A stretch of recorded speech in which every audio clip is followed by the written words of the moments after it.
Linux Luddites, episode 50 for the 23rd of August, 2015.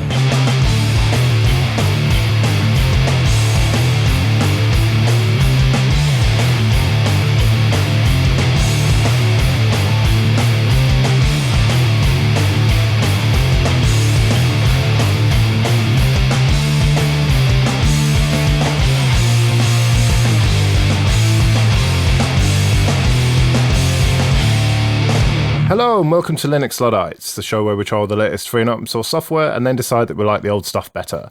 I'm Joe. I'm Paddy. And I'm Jesse. And behind the headlines this week, we've got some news on Samsung for older people, what the UK government are doing with Oracle, and then we move into your feedback and a revisit of Semplice, which was originally aired on the show in episode 2. But as I said, let's kick off with the news behind the headlines. First up then, and a new paper from French and Belgian security researchers suggests that the battery status API, which is part of the HTML5 spec, can be used to track you and identify you when you're visiting websites.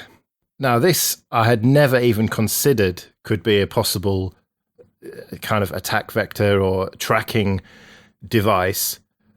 But given that your phone's battery reports its capacity as a percentage every 30 seconds and also how much time's remaining, it actually seems quite a straightforward way to track users on the internet, doesn't it?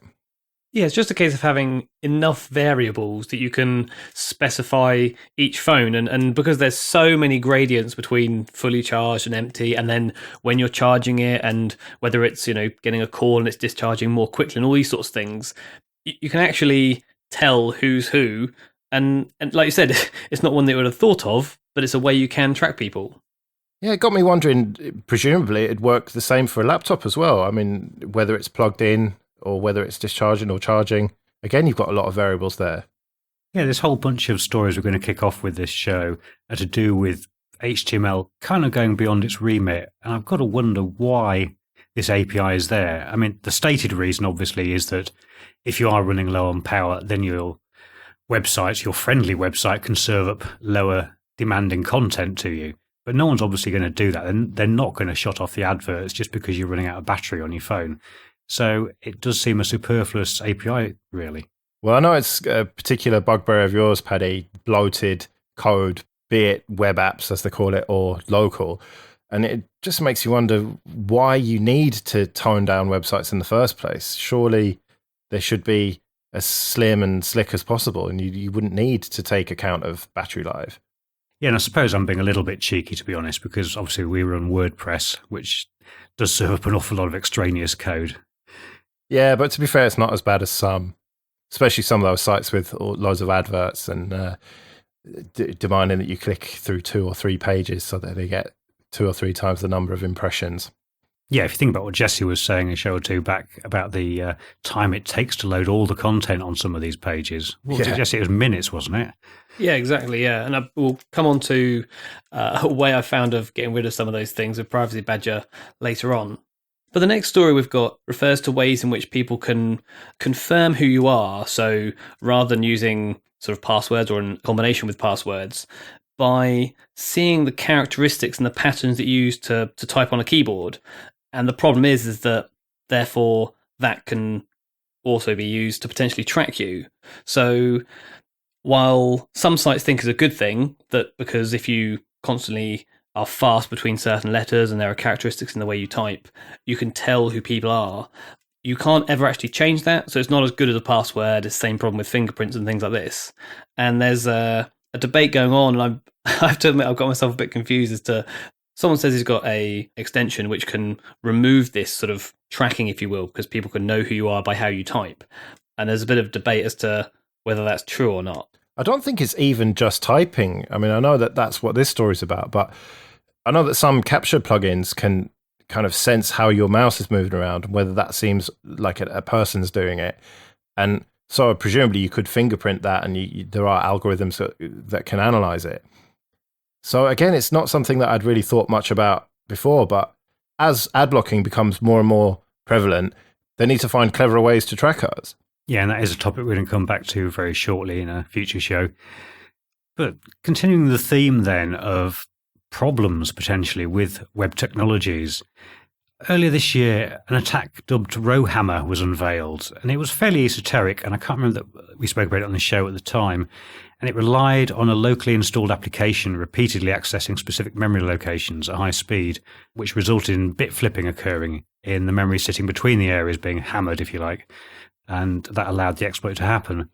And what's been achieved now, albeit for only one specific laptop chipset with a tweaked refresh interval, is to achieve the same bit flipping errors remotely via JavaScript. Now, even though this is currently limited to a specific target and a root exploit payload really hasn't been developed yet, I think it's still pretty impressive and also very worrying. All you've got to do is just visit a website and potentially your computer is rooted.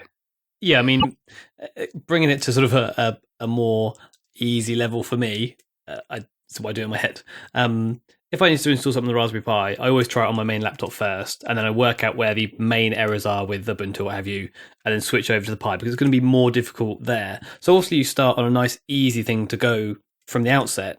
And clearly this guy's got one laptop that he can use this exploit on, but it is by no means limited to that one laptop. He just happens to have found an easy way in there and made sure this JavaScript can run onto that laptop. And there's something about the fact that it has to have an overclocked CPU as well. I think there's very, very niche sort of requirements for this.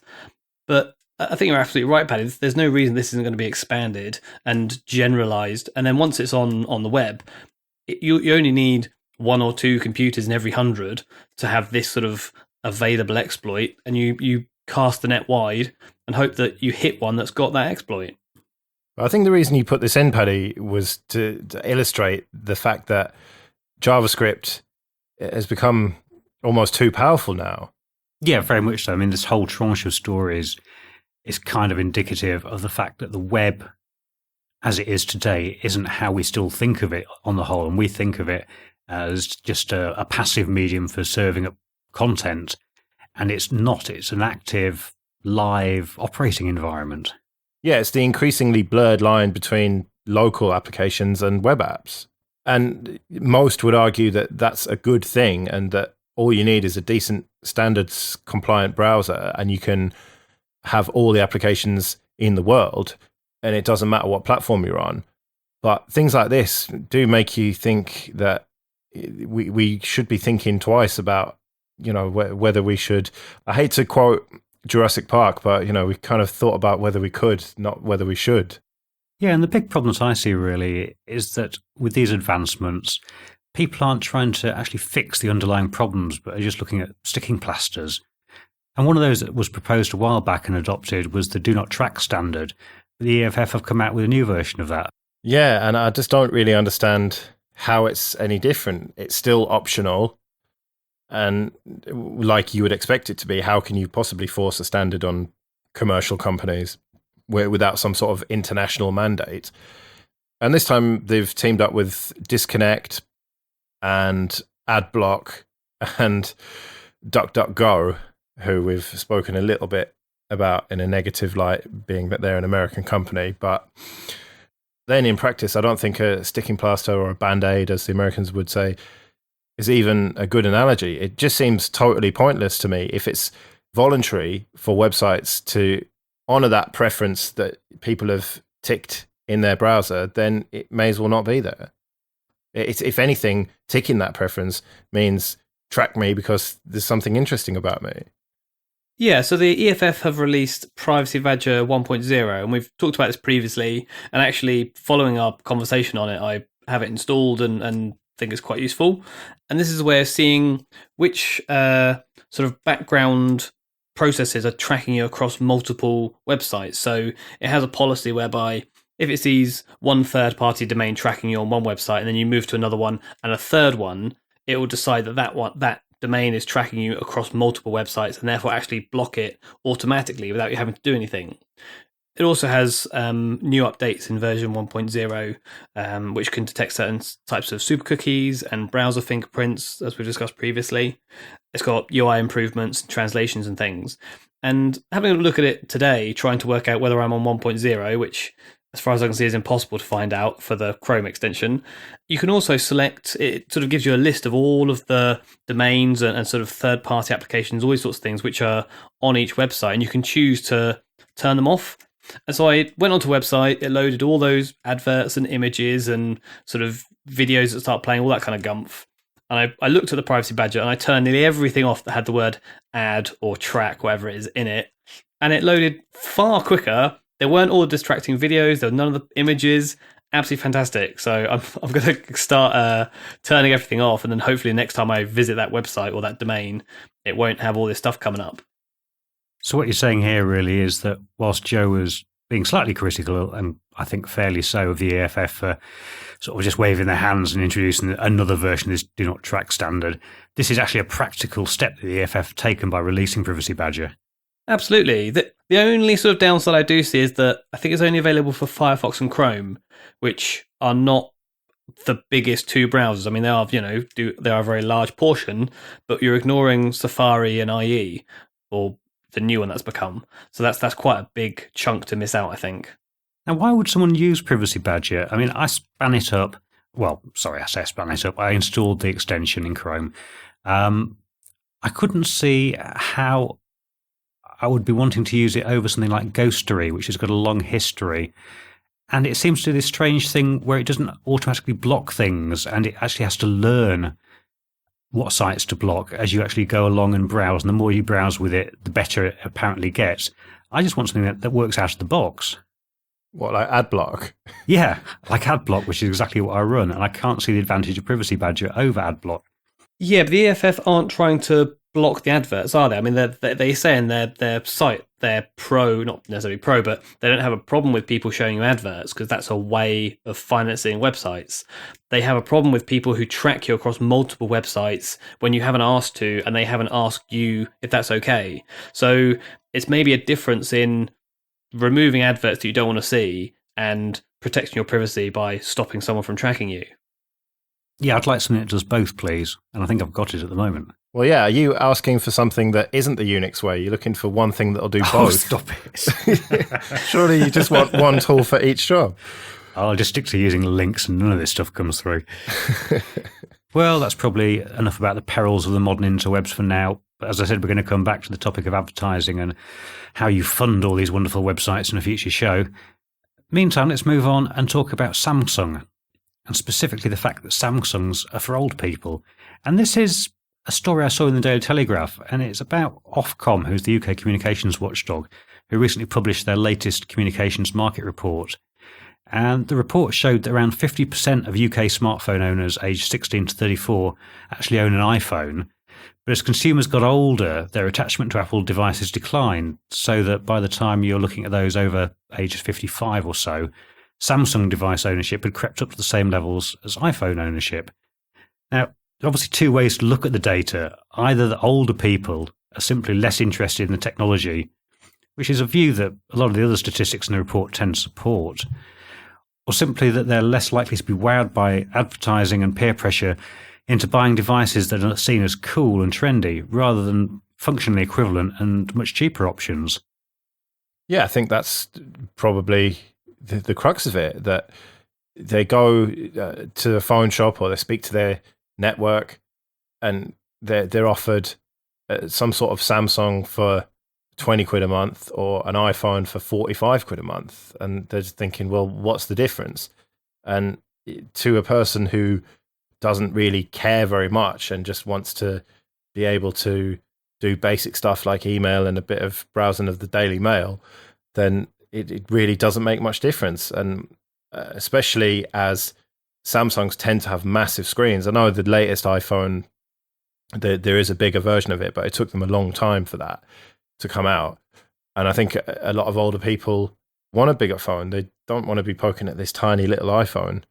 So I think there's a fair number of reasons, but I think that young people aspire to have an iPhone and will settle for an Android phone. And Samsung is the main brand of Android phones in the world, whereas older people don't really care as much. Well, may I point out that potentially this is the iPod generation now getting into the phone generation. So I doubt, well, certainly my parents didn't have iPods.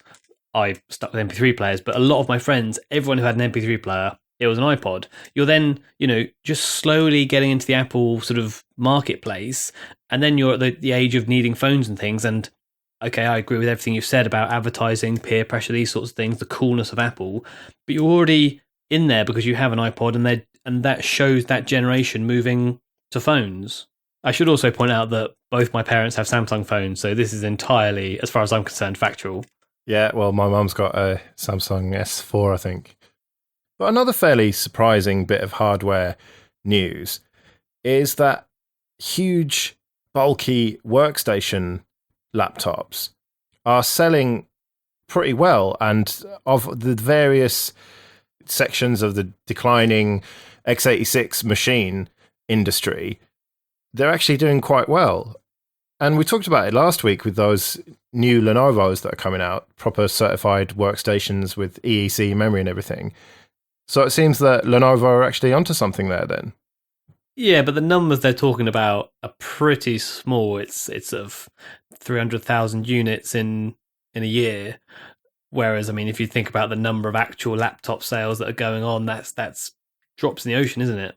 Yeah, I guess it is. I mean, perhaps it's a flight of fancy of mine putting these two stories in, because I just thought they were indicative of the fact that potentially, particularly during financially straitened times as we are at the moment for a lot of folks, people are making sensible decisions as opposed to being taken where they will by the advertising market. I don't know, you could be right though, Jesse. It is a very small drop in the ocean. Yeah, well, as I talked about last week, I think that most consumers, average users, whatever they are, aren't really interested in traditional laptops anymore. And we've seen that borne out by the sales figures. People are more interested in phones and touch devices and, more exciting things. But I think that this workstation market is solid because there are professionals who need them, and those professionals are not going to go away. And that's why I don't think x86 powerful computing will ever truly go away, because there'll always be people who need to do proper work, whereas the majority of people don't need an i7 to look at Facebook and YouTube. An Atom, if it's going to be x86, or even a relatively powerful ARM processor, is just going to do the trick for them.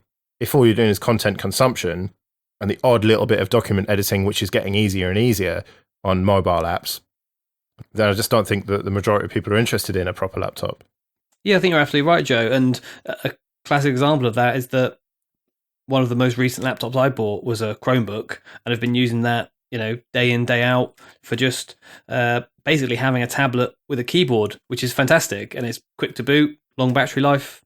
That thing's great. But just touching on the sort of Luddite part of the show, I have also subsequently bought an x86 laptop. So we're somewhere in the middle, aren't we? But just touching on what Paddy was talking about and the sort of austere times we're in, the UK.gov has issued a sort of warning to its various departments that it needs to look at ditching Oracle. And this is basically because of the cost of the licenses and the number of licenses that different departments have. So this is all part of their sort of digital transformation and efficiency programs. And it looks as though sort of different IT chiefs will have individual relationships with Oracle, and that means that they pay for licenses again rather than reuse ones that are sort of in the bigger umbrella.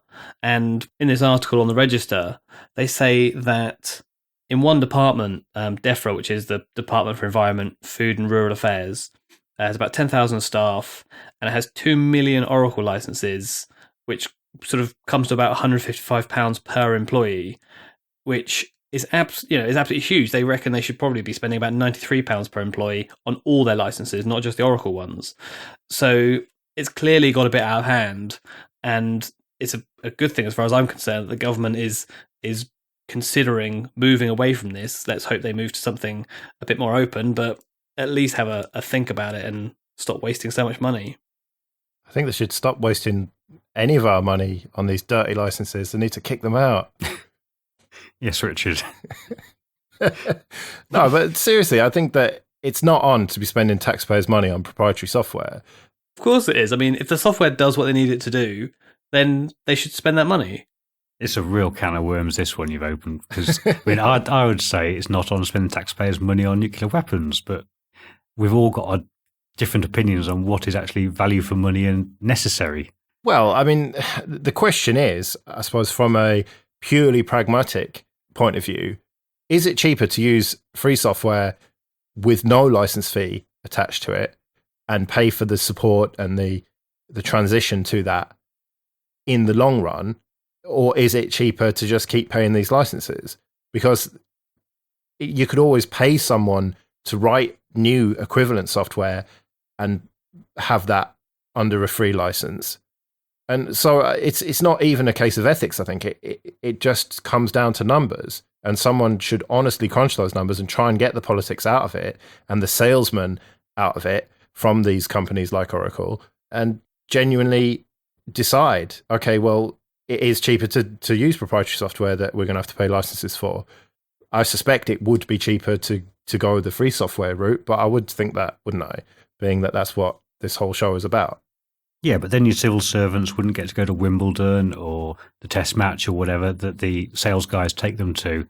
I mean, very little of this is to do with the actual genuine numbers, is it? It is all to do with the sales regimen. Yeah, and that's what needs to be fixed. Yeah, but when someone from Microsoft or Oracle, some other big kind of software company comes along and says, this will solve the problem you have, or this piece of software will do ABC, which is what you want, why would they then spend time looking for a free alternative, which, and I know this to be a fact, there will be about 17 alternatives in the free software environment, and they will then have to make a group and a committee and look at them all and argue as to which one has the...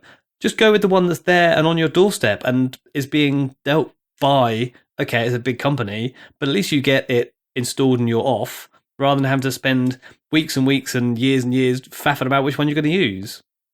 Spoken like a man who uses Windows every day at work. I fully am trying to taunt you, but I do feel that as soon as a government sort of lobby is pulled together to then decide what they're going to use, that will get as much sort of tirade as the fact they're using, non-free software. Yeah, but the problem with that attitude, Joe, is it's part of the free and open source software mindset that you've got.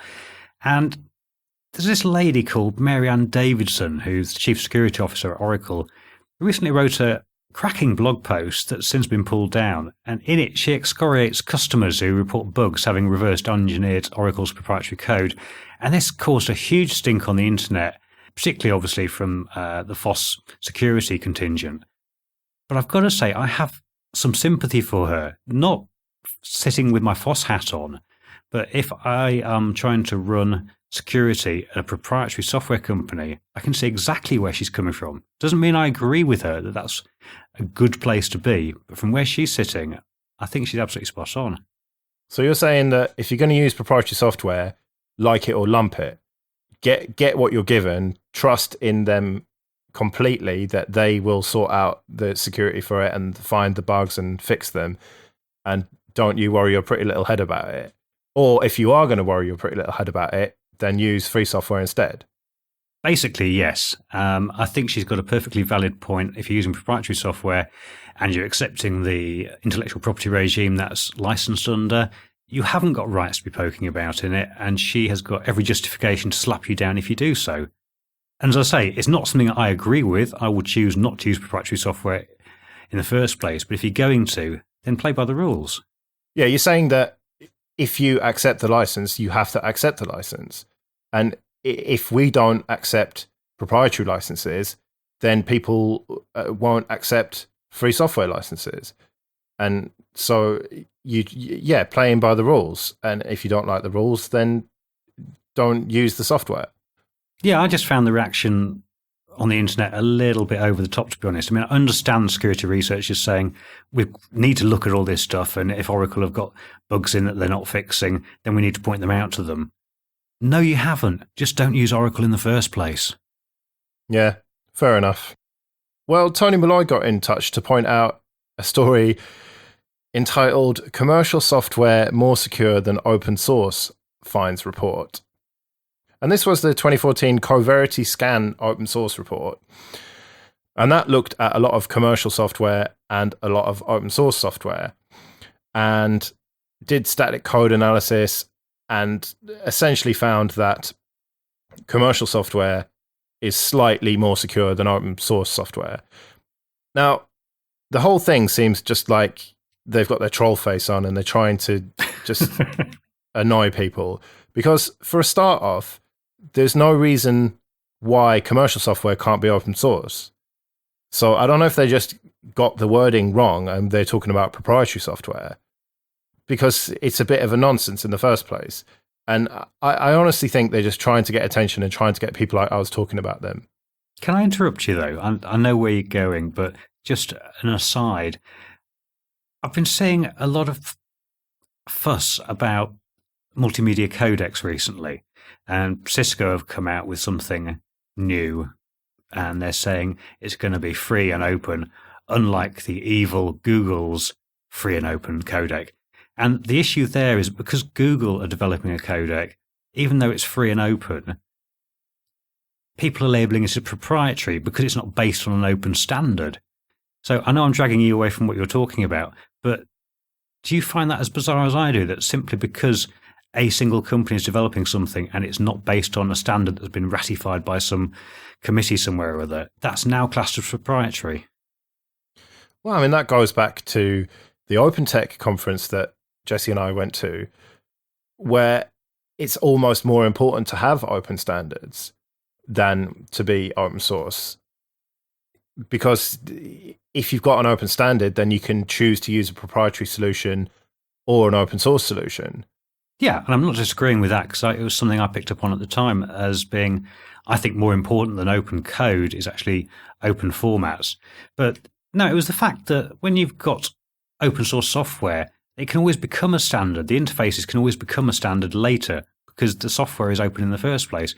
And I just found it a bit bizarre that this codec that Google's developing is being labeled as proprietary simply because they are the only people working on it, even though it's open code. It's like labeling everything that Canonical does as proprietary. Oh, hang on. Sorry, as you were. Yes. Yeah. Well, I mean, the danger with Google is that they might make it proprietary. I think that's probably what worries people. And is there a standard to which they should be developing? Is there already an open, well, no, maybe not an open standard, but an industry standard? No, it's an evolving thing. I mean, multimedia codecs are obviously very tricky, and there are multiple ones out there, and people have got different ideas about the way forward and whether we should be using H.264 or what the successor is. But I don't really want to rat all this. It was just hearing the word proprietary made me think about it, and I just found it a bizarre concept. Anyway, go on, carry on with your story about commercial software being more secure than open source. Well, I mean, I was saying that I think it's just a total troll report and that they're just trying to get attention. I mean, do you really think there's anything to it? Well, I guess a potentially hard and unwelcome truth here is that for a lot of the smaller open source projects, they're hobbyist projects, fundamentally. I mean, the core stuff that we all rely on, the kernel and some of the larger projects, are properly funded and are properly managed and manned. And it matters to them a great deal that bugs are fixed and that vulnerabilities are closed up. But for these smaller projects, which we all tend to use on a day-to-day basis, that isn't always the case. And I think a recognition that some of these fairly key projects, to be honest, have been woefully underfunded. I mean, the news stories have been reporting on the Core Infrastructure Initiative and the amount of money they've been pumping into projects. Yeah, let me just pick up on that. So this is where Heartbleed occurred last year, and the Core Infrastructure Initiative was created in order to try and get some money behind some of these fundamental and generally secure items that Linux and therefore a lot of servers and a lot of infrastructure is built upon. So just like you were talking about, where big companies will have people whose jobs are on the line if they get it wrong, and there is pressure upon those people and their bosses and their teams to get these things right. Heartbleed was introduced by a single developer in Germany who, was able to add to the code, and perhaps it wasn't checked properly or whatever it was, it snuck in, and then before you know it, you have this huge problem. However, while it is his fault, I don't want to, difficult to point a finger of blame. These are very complicated bits of code we're talking about, but his head isn't going to roll ultimately. It's a voluntary aspect, so he can't lose his job. And so it's exactly what you're saying, that it's not surprising these proprietary companies have code which is more secure because people's jobs are on the line. Now, subsequent to this, the Core Infrastructure Initiative has put out numbers of donations of $200,000 here and there to various different core infrastructures. And the most recent one is it's donated $50,000 to the OpenBSD project, who are producing and stewarding LibreSSL as an alternative to OpenSSL and OpenSSH. Yeah, on the surface of things, it seems a bit odd for the Linux Foundation, because they're the kind of ones behind the Core Infrastructure Initiative, to be donating to OpenBSD. But then when you think about, LibreSSL is potentially the solution that we need rather than the bloated code base of OpenSSL. So it's good to see that they're kind of hedging their bets and giving a little bit of money to the alternative.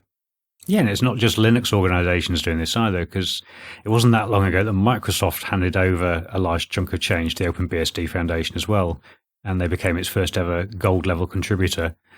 Yeah, I suppose that we needed maybe Heartbleed and Shell Shock to open people's eyes to the fact that we needed to invest some money in this stuff. And now that seems to be slowly but surely happening. Yeah, it also needs to happen because even companies that you wouldn't expect to be behind Linux, for example, Microsoft, Facebook, Cisco, have all paid in to this Core Infrastructure Initiative. And you need those huge companies who can afford to do it and therefore keep themselves afloat and avoid any sort of security vulnerabilities that they might see. Well, yeah, all these companies have made so much money from free and open source software. It's only really fair that they contribute a little bit back, isn't it?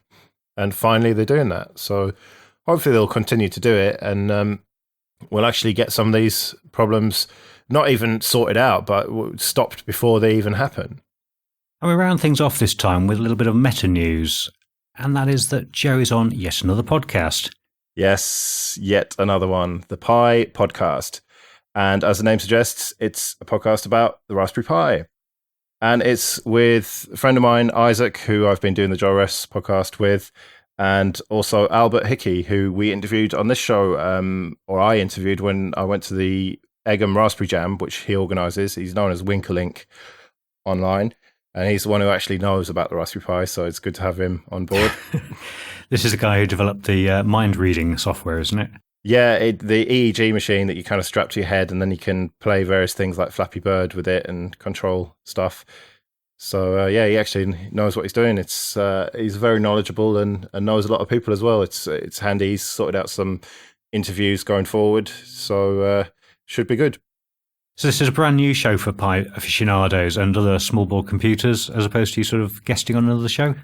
Yeah, this is brand new, and I'm the host of it. And so we've only put one episode out so far, but we're going to be hopefully doing every 2 weeks. That's the plan. And it's going to be news and projects and interviews with people who are making things either for or with the Pi. The plan is to keep it only half an hour long, just kind of short and sweet, upbeat, positive. I said some controversially positive things about Windows on the first one, for example. But I think it's well worth listening to if you're into the Pi. So check it out, thepipodcast.com. Yeah, and I saw you've already got a plug from the Raspberry Pi Foundation on Google+, so that's got to help matters. Yeah, everyone so far has been really nice to us and been promoting us everywhere. So thanks a lot to everyone who's done that. But that's enough plugging then. Let's go on with the feedback. First of all then, huge thanks to Robert Forster for your PayPal donation, and to the new monthly supporters, Charlie Ebert, Ewan Walker, Christopher Atkins, Sinisha Vidovich, and all of the existing monthly supporters, and also on Flatter, an anonymous person, and Marmai. Thanks very much, guys. It really does help. And we got a lot of positive feedback regarding the format change, going weekly and a bit shorter. There were a few people who were kind of going, no, I like it being longer, but I think ultimately there was less objection to the change than I was expecting. So thanks a lot, guys. And if there's anyone out there who is cursing us for it, well, they've probably stopped listening by now, so probably shouldn't worry about it. Yeah, I think that anyone who may have had an issue with the shorter show, I hope would have been pleasantly surprised and ratified our idea by the fact that another one came out a week later and then another one a week later. It seems more sort of consistent and I don't want to say in your face, but you know what I mean. It's there all the time. So I hope that makes up for it. Go on then, before we move on, tell people how they can get hold of us, Joe. Oh yeah, I always forget that. show@linuxluddites.com if you want to email us, or you can leave a comment on the website, or there's Twitter, Facebook, and Google+.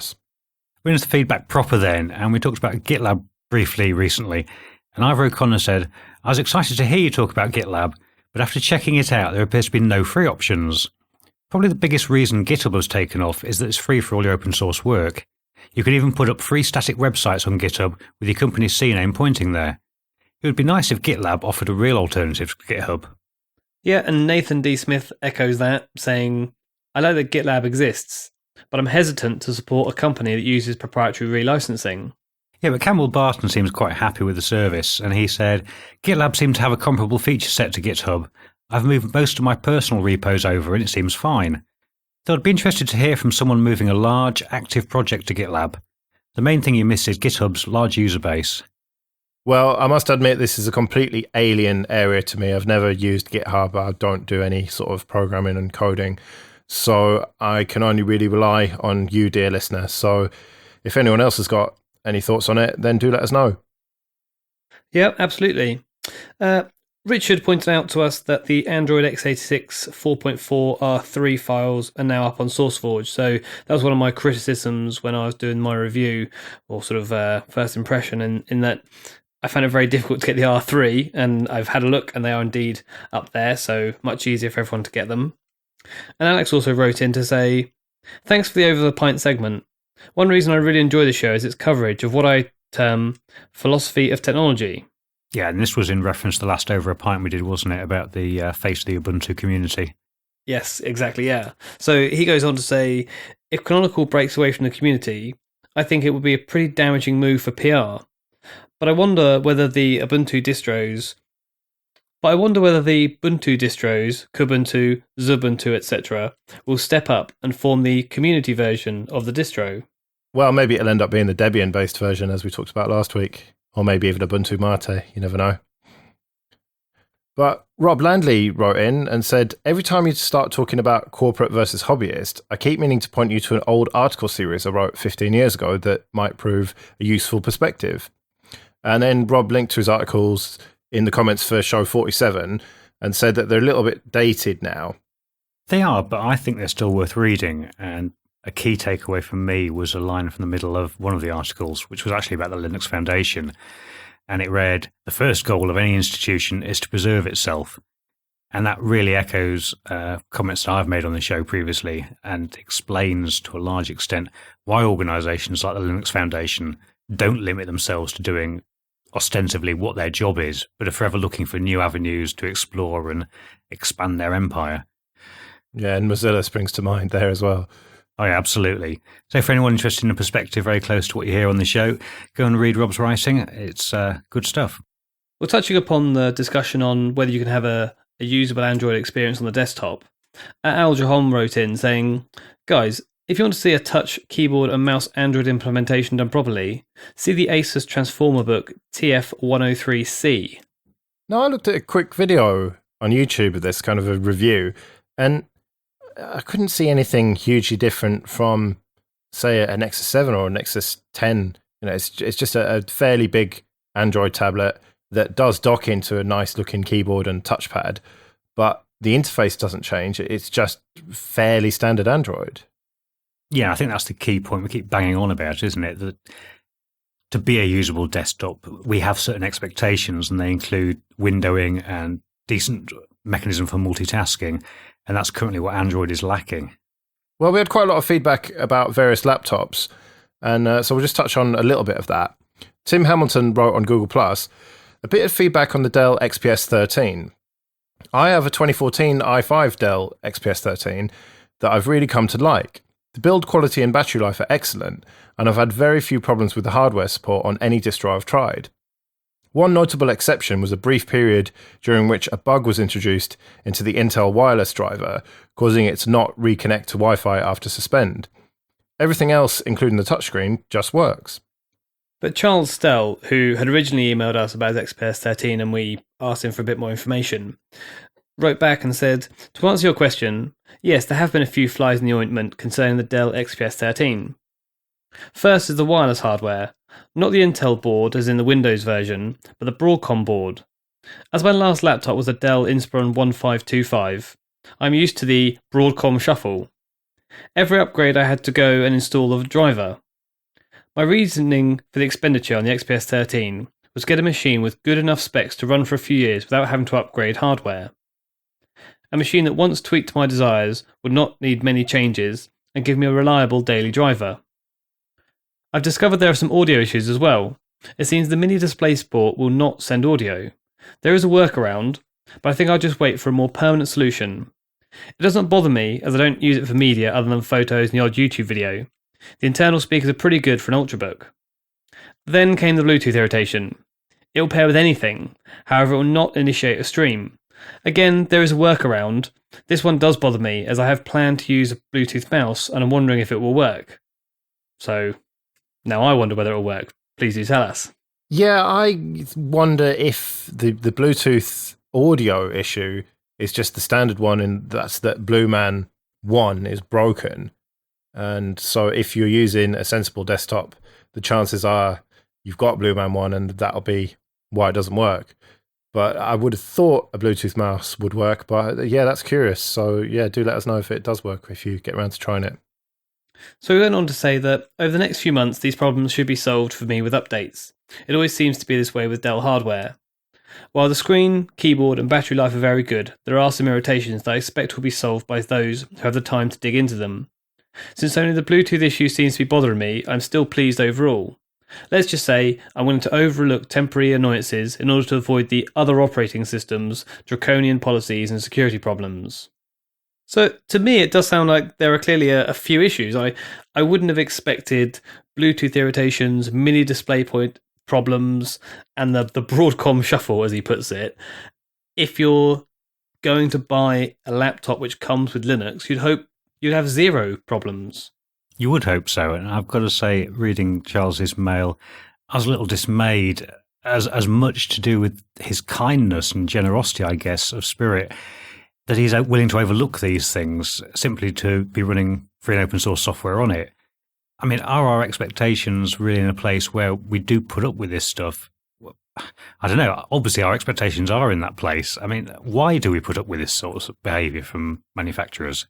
Well, I don't think I would personally. I've never bought a laptop pre-installed with Linux, so you expect to have a few problems. I've got mostly lucky, I think, with the machines I've got.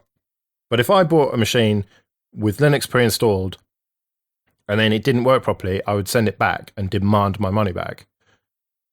And then I'd look for something else, probably just get a ThinkPad or something and just install Linux as a replacement operating system. Yeah, I was fascinated by the XPS 13 feedback. I mean, we got a bit more than just those two, but we have to condense it down. And I kind of thought the feedback would be that everything was seamless and it was absolutely perfect, and it was the sort of the Linux dream, if you will. Because I've been looking at buying a new laptop, and I've sort of saved my money somewhat and bought a second-hand Lenovo. But I suppose, yeah, I'm just disappointed in the fact that it's not a perfect solution. I mean, we have reviewed Linux hardware on this show before, and we accepted that there were shortcomings, but they should not be shortcomings. You shouldn't be getting hardware which you have to accept workarounds or wait for updates and things like this. It seems, absolutely to your point, Paddy, it seems that we're accepting things which are below standard, but why should we be doing that? Yeah, I think sometimes the fact that a lot of the people in the FOSS community are really nice people is taken for granted by some of these companies. But moving on, Brian Hall and Kelly Price also offered their comments and thoughts about various laptops, so thank you both for those. And all the various comments we received got me thinking about the topic a little bit, as did my personal experiences, because my daughter's got a Asus laptop, and I've only ever heard good things about Asus, particularly from you, Joe, and it's really horrible. I made a huge mistake in actually buying this. Now, admittedly, it's the bottom of the line 15-inch one. It's about as cheap as you can get from Asus, so I guess you get what you pay for. But all of these comments led me around to the sort of feeling that perhaps consumer-grade laptops just they're just pony, really, most of them. And if you want a decent one, you're going to end up buying a business grade one. And that's really the feedback we've been getting from people. You talk about the Lenovo ones that we have being actually good bits of kit, not particularly attractive, perhaps. Whereas my daughter's looks beautiful laptop and she loves it, and it's white and it's got these sexy Apple type keys on, but it's not a good bit of kit at all, and it flexes and it will not last.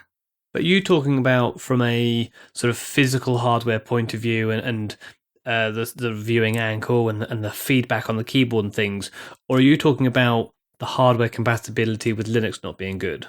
I'm just talking about the quality of the hardware build altogether, which I think is Joe's perennial problem with HPs. Well, yeah, I mean, for me, the problem with HPs is that they die quickly. Whereas, I mean, I'm looking at my main kind of workstation, as it were, and the screen, yeah, it flexes a lot. It doesn't feel high quality like a ThinkPad. And also the viewing angle is absolutely atrocious. And it's got the chiclet keyboard, which isn't great. But I've had this for, I don't know, 4 or 5 years, and I've used it a lot. You know, I've really thrown a lot at it, thrown loads of distro testing at it, loads of audio production, conversion of video, and I use it all the time. And it's still going, touch wood, as are the more expensive Vivo books that I've got and my wife's got, and the Asus motherboard I've got in my desktop still going strong. So maybe I've just been lucky. And Brian Hall made the point that it's just because HPs are cheap and there's loads of them, and that's why I see a lot of them break. But I honestly do think that in the lower end of things, Asus are better than HP in my experience, but maybe I'm just lucky. But yeah, look at your HP that they gave you from work, Jesse.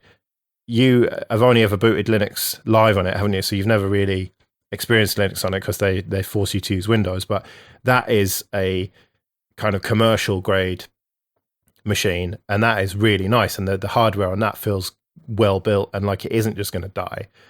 Whereas the kind of thing that you go and spend 250 quid in curries for an HP, that's just going to die within a year or two probably, because they'll just make it out of the cheapest possible components and the cheapest bits of solder and stuff, and it's just going to pack in. But I think, Paddy, that you'll probably find, if my experience is anything to go by, that your daughter's laptop will continue to truck on as long as she takes care of it, and she will have to take care of it because it is a bit flexible and a bit, I suppose, shoddily put together where they can cut corners when it comes to, you know, bits of plastic and stuff. But I think motherboards and actual electronics that need to last, that's why I like Asus machines. Yeah, I think in fairness, so far we've only had screws falling out the bottom, and it's only been back to the manufacturer once when the power supply died, but they refused to believe me that it was the power supply, so they had to take the whole thing away to be tested. But yeah, we'll see how the guts last, but it wasn't a good buy. Fair enough. Maybe the standards have slipped in the last 4 years since I bought mine. Yeah, well, I don't think we're quite comparing, you know, certainly not like for like here. The laptop that work gave me was around the sort of grand price mark, and you're talking about a laptop that's sort of $250.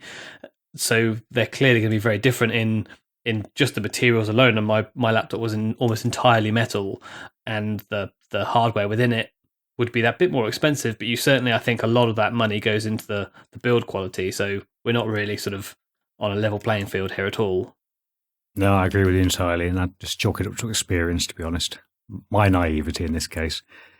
Anyhow, shall we move it on and talk about something a little bit more positive? Or is it? Well, that's a good question. Okay, let's talk about Semplice. So all the way back on show number 2, I was given Semplice to look at for a first impression, and I went back and listened to it today.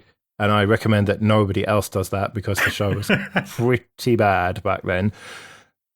But what struck me was that I thought it was amazing, and I was seriously considering switching to it. Well, I didn't, and I stuck with what I knew. And so when version 7 came out and we thought that it would be a good idea to have Jesse have a look at it, I was quite enthusiastic. I thought, oh yeah, I remember that being really good. And so I have installed it and had a quick look at it. But before we get to my view of it, how did you get on then, Jesse? I also went back and listened to number 2, and I heard your gushing report on it and how much you liked it. And at that time, I'd sort of installed it and half used it, and subsequently have given it a good old look at. And I think it's really nice, and I'm on board with you. However, I feel there's maybe not the same feelings from the pair of you at this present day. So let's just go over some of the things that I thought were particularly good and stood out as being very, very nice. Now, I know Martin Wimpress listens to the show. I know that he listens to a lot of different podcasts to hear their impressions on distributions, to sort of consider ways in which he can improve his distribution. I would fully recommend he, and in fact, I would recommend all listeners go and have a look at Semplice. I'm getting it in there now before you cut me off. So the partitioning, like just little things, like the partitioning is automatic and manual. Fantastic. But each thing has a little description. So automatic, press this button to make the installer search the best option for your system. A great description. Manual partitioning, description, the geek's paradise. There's a little bit of comedy in there. There's a little bit of, description in there. It's all you need. It recognised my existing Chaos install, which is a sort of KDE distribution I quite enjoy. And it then asks you if you want a root account, and you can select yes or no. It's not like some of them that say you will have a root account, what's the second password going to be, or you don't have one, you'll never be able to make one. It gives you that option. It also has a nice explanation as to what the bootloader is and how you might consider where you're going to put it depending on the number of disks you have and partitions and things. And the really nice thing that I liked was this feature selection on the install. So Bluetooth, printing support, Office, visual effects like transparencies and shadows and things, whether you wanted advanced audio support, and proprietary packages. So this is basically a very, very heavily tweaked open box on top of Debian. And so obviously Debian comes without any of the proprietary packages, but this allows you to install firmware and Flash, etc. And so you can switch each of those on and off. And once you've installed it, you can then find that selection list again and again select them on and off once it's been installed. So if you decide that you do want the Office applications, and in this case it's numeric and that sort of lighter set of Office suite, you can then tick it on and it'll go away and install it for you. And it was just nice that it gave you all these options up front. I'd never seen one where it gives you these, I don't have a printer, so I don't want printing support. And it's just nice that it gave you that option right away. Right, okay, so all this sounds all well and good in theory, and I can't really argue with much of what you said. It is all fairly slick. However, when you first boot into the live session, you're told how to use this kind of right-click to get a menu, start typing to get the kind of searchable menu, and all that stuff. And then you're left with a blank desktop with a panel with no menu on it, and that you can't even put a menu on. You can put various shortcuts on it, but you can't get a menu on there. And no, not even an install icon on the desktop. Now, you presumably worked out that somewhere in the menu, either by searching or by right-clicking, you could get to that. But, I mean, even, from the first hurdle, that is not slick to me. There should be a shortcut on the desktop to do that. And once you've gone through this installation process, which is easy, it's no ubiquity, but it's easy enough. But then once you are there at your desktop, it just feels a bit shoddy to me. For example, you start typing and then it pops down from the top and searches your applications. And it's told you that you can press escape to get rid of that. But if you've clicked anywhere else, like on the desktop, and you press escape, nothing happens. You're stuck with it. And it just feels like a bit rough and ready to me. And just not really the way I want to do things. And I know I'm kind of hijacking what's supposed to be your first impressions here, Jesse, and I apologize for that. But did you try and do security updates once you'd installed it? Yeah, I did have a little poke around for updates and things. I think it was my knowledge of Debian that allowed me to do the updates. And I figured this may come up. You thought the fact that you can't update it easily would come up. Surprise, surprise. Yeah, I looked on their website and it says go into settings and there's one called update, but there isn't. No, if you search for updates in the menu thing, you just get Synaptic, which is fine by me. I really like Synaptic. I can get on with it, no problem, if it actually is going to work and not just throw up errors when you try and do the updates.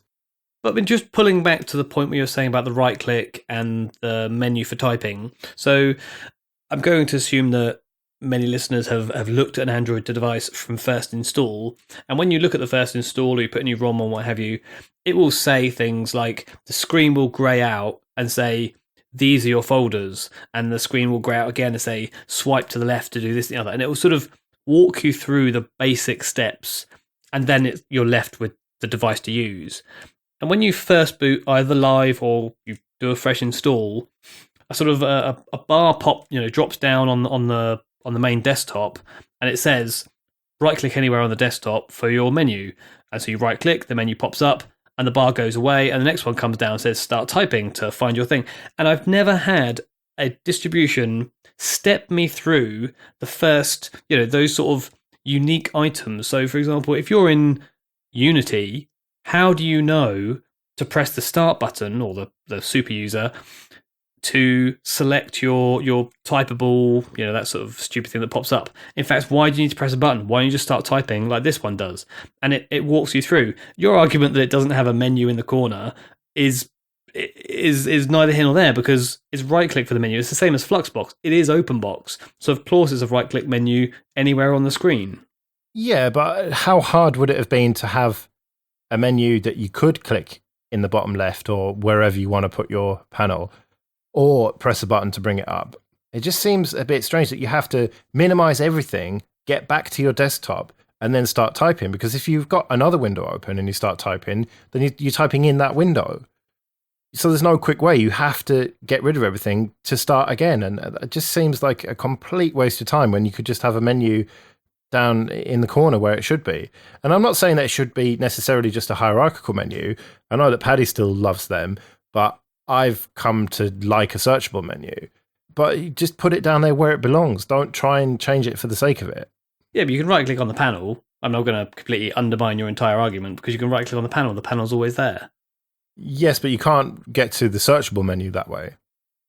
No, you're absolutely right, you can't. We are still fundamentally an open box. And I think maybe you're trying to pull away. I mean, if you think about this is open box and this is a very, very slick version of open box, it looks really good. If you're looking at like Cinnamon and saying, well, this isn't as good as Cinnamon, I think you're absolutely right. And maybe we're coming at it from two different views. Maybe. I mean, I think because I've been running Cinnamon on my Chromebook, I've started to really like it. And so now I try other things and I think that's not quite as good, really. So maybe, yeah, if you look at it from that point of view, yeah, a sort of spruced up open box, it is very nice, yeah. Yeah, and it is spruced up and it looks beautiful and it's open box and it's heavier than XFCE. Really? I didn't do any tests like that. Yeah, so that was obviously not the open box component. I guess it's the rest of the desktop, which they call Vera. It's all GTK3 stuff, and there must be some large libraries being loaded somewhere along the line to actually make OpenBox heavier than XFCE. Right, well, I'm going back on it then. It should be compared to Cinnamon. It's rubbish. Anyway, can you two stop squabbling for a minute, please, and let me drag it back to updates, which Mr. Jesse tried very hard to avoid talking about. Yeah, go on, tell us your woes, Paddy. No, I want Jesse to tell us his woes. I have to admit, I've used the sudo apt-get f-install more often than I probably would have done on other distributions. I have done updates, upgrades, dist upgrades, f-installs in various parameters and different ways, and I think it's updated. Well, I tried to do it the GUI way. So I tried to do it with Synaptic, and that just threw up a load of errors. So I thought, right, let's try this in the command line. And then it recommended that I try the -F. And so I did that. And then it almost worked and then didn't. And I was like, oh, right, well, so I'm not going to spend hours trying to fix this. So then I tried to install VLC, and that worked. And then I rebooted, and then I tried to do the updates again, and it worked. And now I've got it completely up to date. So I've no idea what happened. All I know is that it was not slick and it was not painless. And as for your comment there, Jesse, that you had to do the F install more than you have done in other distros, I can't remember the last time I did that It was only when I've been like messing around with PPAs and really breaking a system that I've needed to do that. So on first clean installation, to have to do that really does not look good for them. I was just kind of blaming the Debian base. Well, it is Debian SID. It is Debian SID, and Debian have been moving over to GCC version 5. And I noticed at various times as my updates were going through, I was getting version 5 of GCC, I was getting version 4.9 of GCC, and it was just merrily going back and forth between the two. So I guess, cut it a little bit of slack, there could be something upstream here that's going on, as well as the fact that it's not being handled well within the actual distro. Yeah. But if you're going to base your distro on Debian SID, then you are necessarily going to have to do a lot of work to make sure that it doesn't break. Yeah. And it seemed that they had done that last time, because I had nothing but good things to say about it, and I had no problems like that. Whereas this time I have. So, I think that they have to take responsibility for the fact that it is based on SID. Now, one of the things that I'm going to try and put my mega positive spin on that you can't possibly undermine is that you two have kept on saying, what is a distribution? Could you not just have a base install of Debian or Ubuntu and then put a PPA on which pulls in all the various things that make the distribution unique, or a meta package that sort of pulls in all the differences and makes it look very different and feel very different, but actually it's based on top of something else. And they have done exactly this. So you can upgrade Debian 8 Jessie by adding the Semplice repositories, updating, installing a number of Semplice-based specific packages and things, and then you end up with Semplice on top of straight Debian. So this is answering that question. You two can't possibly argue. Well, we say that you should do that, but you should do it well. Okay, fair enough. So what's the take home from this, Jesse? Are you going to leave it on your machine alongside Chaos? So I'd bought this new secondhand laptop, and rather than sort of getting into a rut or something, I thought I'd try a few different distributions. And having been on this show, there are a few which stick in my mind, and one of which was Chaos. So I installed Chaos on there because I thought it was a very elegant implementation of KDE. And I've subsequently wiped that and put Semplice on there. And I see no drive at the moment to move back to Chaos, because my big worry is that it won't have all of the packages and installs that I want to look at, or that we, in fact, will look at on this show. So it's going to remain on there because I quite, as Paddy said, I quite like the elegance of it. I quite like the simplicity of it. It is very fast. I mean, don't get me wrong, this is a fairly nice machine. I'm not so worried about the weight versus other lightweight desktops. And so it is going to stay on there for a little while, yes. So you've got no concerns about it starting an SSH server in the background without you knowing about it? I feel there's some background to this. No, it's just a question, just a simple question. And I take it you don't listen to music either. I have noticed in the right-click menu, there is a music thing that says there's no music playing at the moment. And I figured that once I started playing music, I'd be able to control it from the right-click menu. You'd figure that, wouldn't you? Is that too much of an assumption? Well, if you want to not be able to control your music from the buttons that appear, then go right ahead. But I'm afraid, no, that again is broken. And as for that SSH server, that's almost definitely for when it breaks and you need to SSH in to fix things from another machine. To be fair, I do install the SSH server on test installations for that very reason. I have to reboot it and I have to go in and fix things. So that is probably the rationale behind that. It's weird. For me, when I looked at it, 18 months ago, 2 years ago, it seemed quite newbie friendly. Not like Linux Mint newbie friendly, but certainly someone who doesn't have to spend a lot of time in the command line. Whereas now, it's just not at all. It just feels like pretty SID, really. I think some of the things it's done I've never seen on Linux installs before. So, for example, the feature selection, where it has large chunks of things that you can or can't install, like Bluetooth, print support, Office, these sorts of things.